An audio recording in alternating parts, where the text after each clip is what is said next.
We're having a great experience at Capital Compassion these last few days, some real breakthroughs. One of the persons that's been coming for several months really comes into our respite center, and we're helping him to get his feet kind of on the ground, going in the right direction, but he's been greatly challenged. 3 times we've tried to take him to rehab, and it just, in his world, didn't work out. Went in one day and couldn't stay to the end of the day. This has happened 2 or 3 times. Then just this week, on Monday, he came saying, I'm ready to go. The call was made to see if there was a place available. There was a bed that day. We took him there. Actually went to In-N-Out on the way there to have like a lunch together, and then dropped him off at the rehab center.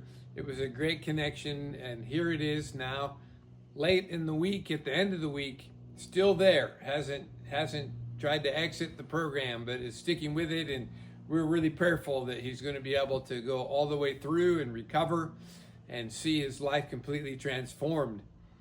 Then just yesterday, as we had people coming in again to our respite center, one young man, his name is John, he'd been there probably 2 months or so. And Teresa, who helps out with our food services, and she gets food ready and feeds people that are at a respite center every day. The night before, she ended up telling us that she had woken up in the night and felt like God was speaking to her and put this man, John, on her heart. She's interacted with him a few times, and she just knew that day she needed to talk to him. John came back in. You don't even know if he's going to be here that day, but John came in yesterday. Teresa was serving him food and sat down with him to say, hey, here's what happened. I feel like, God put you on my heart. And he was real open to what she was sharing, and handed him off again to Lane to talk about what about a rehab opportunity. He was already made some calls on his own, but he'd lost his phone. And so they tried to call him back, but he couldn't get the call because he didn't have his phone. We followed up with him and with the rehab, and they had a place available that day, a place that we actually know the people who run it have deep relationship with, people from Capital that are now serving there and helping in this rehab center. We took John to In-N-Out. I've had 2 In-N-Out lunches taking some of our special friends to the rehab opportunities, and John is there now today, continuing his process of recovery. He's got 2 small children to get reunited to. Is really a big part of his passion and his motivation. But God is in the middle of it. We're seeing miracles happen, and spiritual recovery, spiritual impact, and the Spirit of God using so many people.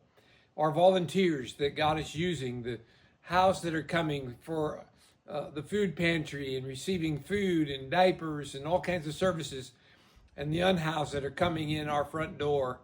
Every day it's a stream of people, and it's the most exciting thing because every one of these persons is precious to God, precious to us, and we're seeing them find value to get rebuilt into their life, to realize that things can be different.